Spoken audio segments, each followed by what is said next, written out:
جبلان أو عايزكو هرديين لبا أمير وأحمد محمد السلام ملوي يا أحمد جدنا يا شرع إسهري متبادين عيسى روكا دقي أيضا وادون استاغ دونا sidoo kale waxaan ka marnaa dul istaagi doonaa marreexaan iyo caabuwaan qorshihii xasan ka dalacsana oo aan 3 bari ka hor sii sheegay inuu baleen degsaday ayuu shalayba soo qadimay warqad soo qoray asagoo yiri hogaamiyaasha marreexaan hala soo qabto ma magac dhabin talowba wuxuu socdaa ugaas iyadana dul istaagi doonaa akoorno Puntland ma go'aya Puntland first Puntland is the Puntland. Puntland is the best. Puntland dimuqraadiyadda ma hormaraya. Waayay reer Puntland maanta waxa u daaran DJ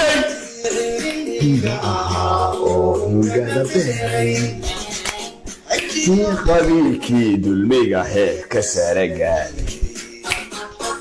maanta ayo ha qaadi doorashiyo mahega tamay waa halkaan reebay inaan heega sare gaarno waayay waa Puntland oo maanta markaa dimuqraadiyadda u daranaya xasan oo shaashadaha iyo madaxtooyadii Soomaaliya kooxda ka tareeyay daniya TV iyo daaro telefiska la yiraahdo Puntland iyo kaar baa soo hormaxaya waa xasankii kama saybsanaa Puntland baad nimco gaaraysa waa xasankiina yiri afaya 20 sano dowladnimada haysateen ha ku burburinida 4 maalmood dimuqraadiyadda markaan u aadayna xasankii waa maanta mar labaad waxa loo sheegay cajab kala qaraacana oo wada baay bawshada mar la weydiiyay wasiirka arrimaha gudaha Puntland Abdi Faarax Juxa oo la yiri Xasan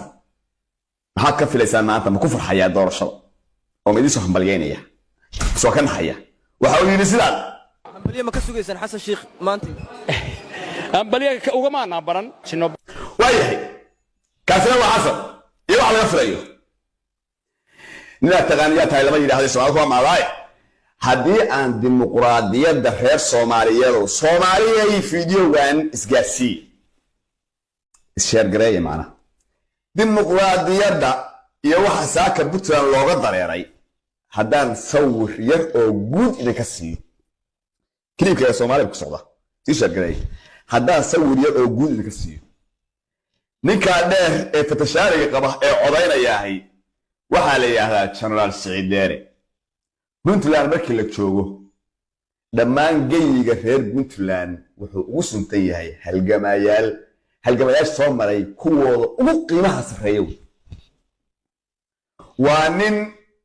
ilaa iyo maalintii la asaasiyay Puntland iyo ilaa iyo waagi SSDF ee ka soo askuntay nin waxa weeye Puntland ay harsanaysay oo adiyaal ku rooyay hoog iyo ba iyo amniga haysataba nin isku soo gaadhay weeyo iskaga dhigayay kureylka iyo cadceedda iyo xabadda dharkiisa u dhiganayay ninkaasi waxa uu ku suntan yahay markii Puntland la yiraahdo halgamayaasha kuwa ugu qiimaha sareeya Puntland ku nool maanta ninkaasi maanta kaarka wataa uu codeynaya sawir baa idinka siinaya yar gabadha la sawiran ee safka ku jirta kaarka wataa waa gabar beester weyn aan u mayn inay tahay oo koonfur salkeeda iyo qalaafa ka soo hayaantay oo nabad soo raadsatay hal saf bay ku wada jireen ayada iyo Saciid Deere oo ah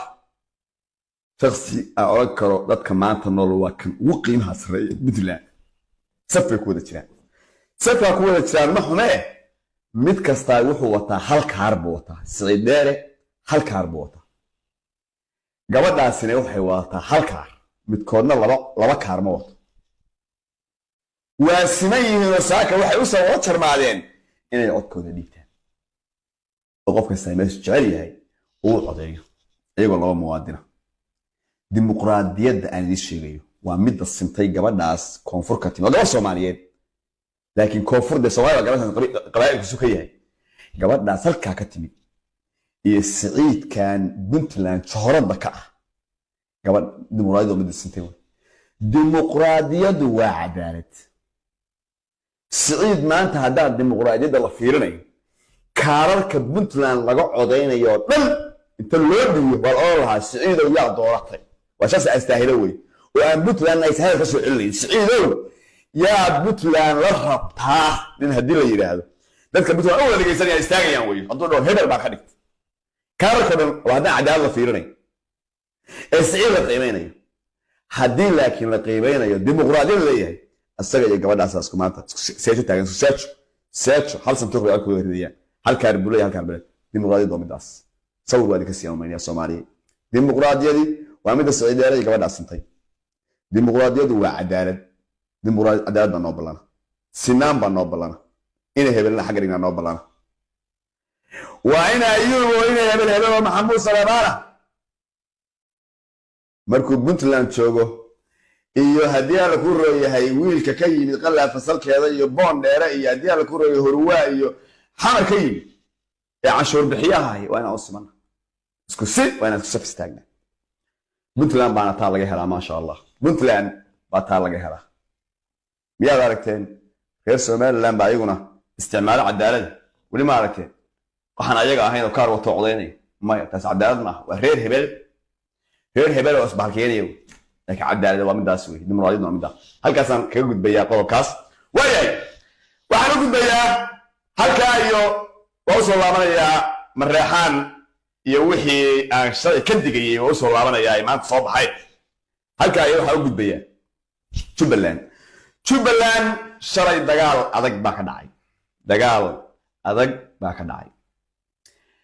dagaalkaasi wuxuu dhex maray hogaamiyaha jubbaland axmed maxamed islaam iyo hogaamiyaha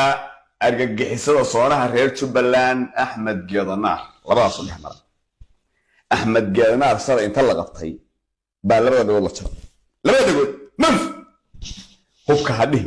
qaniimada ha dhihi ilaa ciidanka axmed maxamed islaam axmed madoobe ee jubbaland shalay waxay soo bandhigeen ilaa boqolaal mayda hub qaniimo ma bay soo bandhigeen ciidanka waa sii sheegaya ciidanku isma saarna birjeex nimanka la yidhaahdo ee shalay aad aragteen ee argagixiso kala howlaabay nimankaasi ma aha ciidanka axmed madoobe ee rasmiga ahee la yaqaanay ma aha ciidankan waa ciidan u qaramaystay oo ahaa new police iyo ciidankii jamhadda jowhar ciidankeedii wey oo yimid oo la qarameeyey say nimankaasi bircun u yihiin somaan arag oo dagaalamayaan ciidanka axmed madoobe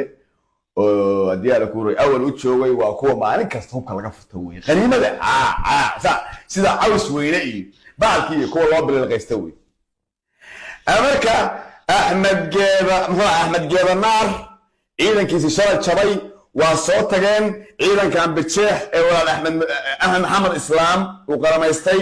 ee haddii ala ku roy ciidanka new booliska iyo ahaa iyo olaalif ahaa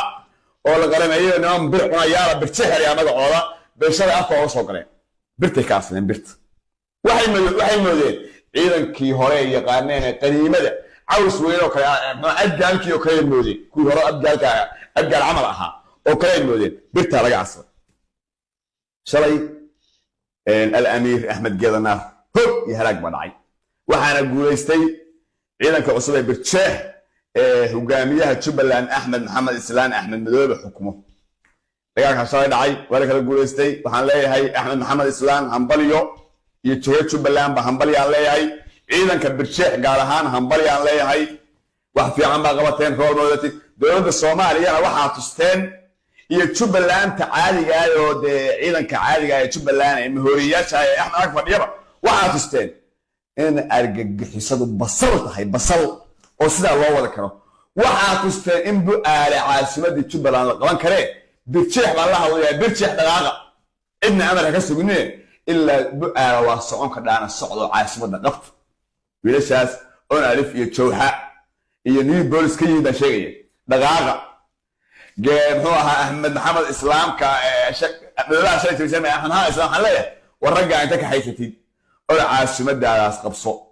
oo bu-aala qabo oo nin iska dhig 15 sano iyo kismaayo xaaje rag maahe axmed geedanaarkii shalay la dilay iyo haddii ala ku amiirkii shalayna waxaan leeyahay ciidankiisa la laayay واحد إلهي برجعك وصوي برجعك قوليستا الله هاي لما حوك دولك وحنا الله قوليستا أجهزه برين بنوبلان وياي أجيب بقول كاسم بعد الاستاذ بعد عضي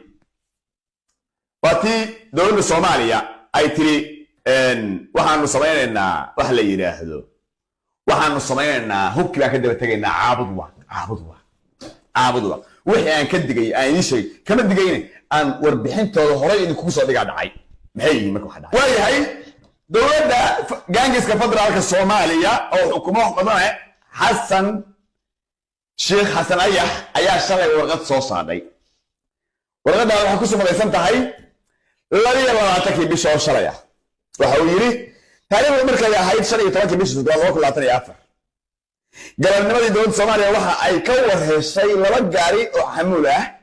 حمول أسية هو صوص على حد كدولة الصومالية أي ولا هاي دولة إثيوبيا أو ده هي ديانة العرب يغيو قبل هذا الجدود واي دولة الصومالية أو كد دوليسة كور تجيسة قل كهوك سويد أمني تلك وأيوه رئيسه وضد يعني أنت أرجع السنة وأوصله هوكو إسلامك بوحة أي دولدو درتي إذا كقرنك الدجاج كسكنا واي واحد إيه كدرت هيا كسكنا waxay gaareen goobtii gawaaridu ka soo galayeen xuduudda nasiib darro waxa ciidamadii qaranka soo weeraray maleeshiya beeleed aad u hubaysan kuwaasoo khasaare isugu jira dhimashada dhaawac gaarsiiyey qaar ka mid ah ciidanka qaranka ayna u suurta gashay inay gawaaridii hubka siday hubka u saarnaa gacanta ku dhigeen waaya iiwad duniisa calihiina دولة الصومالية waxay isla markiiba dirtay ciidamo ka tirsan militariga Soomaaliya oo loo xilsaaray inay dib u soo ururiyaan hubkii gacanta shacabka iyo maleeshiyaadka galay sidoo kale taariikhdu markay ahayd 17 bishii Oktoobar waxaa deegaankaas loo diray waqti uu hogaaminayo wasiirka amniga gudaha الجمهورية الفدرالية الصومالية كاسو هذا كسبن ديانك عبدوا قرار حسوق دعاي سيروا وركلمه دغيستا سيروا وركلمه هوغانك بلشدا iyo shacabka deegaankaas si hubka gacanta dawladda dib loogu soo celiyo waxa kale oo ay dawladdu ku amartay ciidanka qaranka sida inay soo qabtaan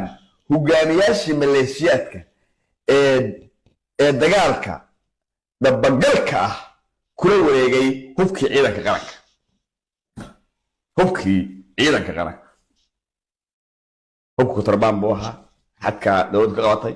haddana dawladdu hubkii ciidanka laga wareegay intaa waxaa sii dheer wasiirka waxaanu u dirnay inuu la kulmo hogaamiyaasha deegaanka hogaanka deegaanka iyo shacabka hogaanka deegaanka iyo shacabka yaa waxaa ugaas maxamed ugaas axmed waan la kulmay mar labaad waxaanu amarnay dawladda amarnay ciidanka waxaanu amarnay inay soo qabtaan hogaanka maleeshiyaadka iyo shacabka la xukumay oo kala wareegay magaciisa lama sheegin ninka ay u tagayaan dhaheen hubkan asii waa ugaas axmed ugaas maxamed ugaas axmed waa maleeshiyaad anu jiri maabi wadana ma gelin hubna ma dhicin waa kan hadda waxaa la xalaalaysanayaa hubkii raggii furtay hogaamiyaashoodii baa leeyahay la soo qabto meydii caddaatay xasan marakan isagoo waxaa islaa inuu ka raadinayo inuu dagaal soo xayxaytay inuu diyaar u yahay inuu diyaar ku rooyahay ragna laayo qabto hubkaa la wareego ma suurtagelaysa taas sababta awoodeed male oo maanta waxaa awood roon kuwa wax ka raadinayo balse hore waxaa idinkuu sheegay inuu ciidan diyaarsanayo macawiis leeyahay ciidanka militariga soomaaliyana soo raacinayo hub qabiil diyaarsanayo ciidanka soomaaliya muxuu ahaa qarankana ayagoo soomaaliya oo tayar ka mid yahay haween ka mid yahay soomaali ka mid too mareexan ku jiro daalo ku jiro la dhahayo shaqo qaran baa aashaan soo bax caawa lagu soo weerarayo lagu soo weerarayo dhallinyarada hubka furatay haloo diyaar garoobo xasan baad afkiis ka haysaa waxaanu amarnay in la soo qabto oo cadaalada la hor keeno hogaamiyaasha maleeshiyaadka barraxaan waxaa leeyahay alla diyaar garoobo shalay waxaan idiin sheegayay xog siray ahayd laakiin maanta waxaad aragtaan sir waa ka baxday oo xasan asagaa public ka dhigay warqadda inta kale inaan sii akhriyahay macno weyn kuma jiro inta anaga naga khusaysay intaas yahay waxa kale waa maalayacni iyo huuhaa iyo khiyaari aad baan idin salaamaya intaa kusoo kobaya qubanaha wasalaamu calaykum waraxmatullahi tacala wabarakaatu ciao ciao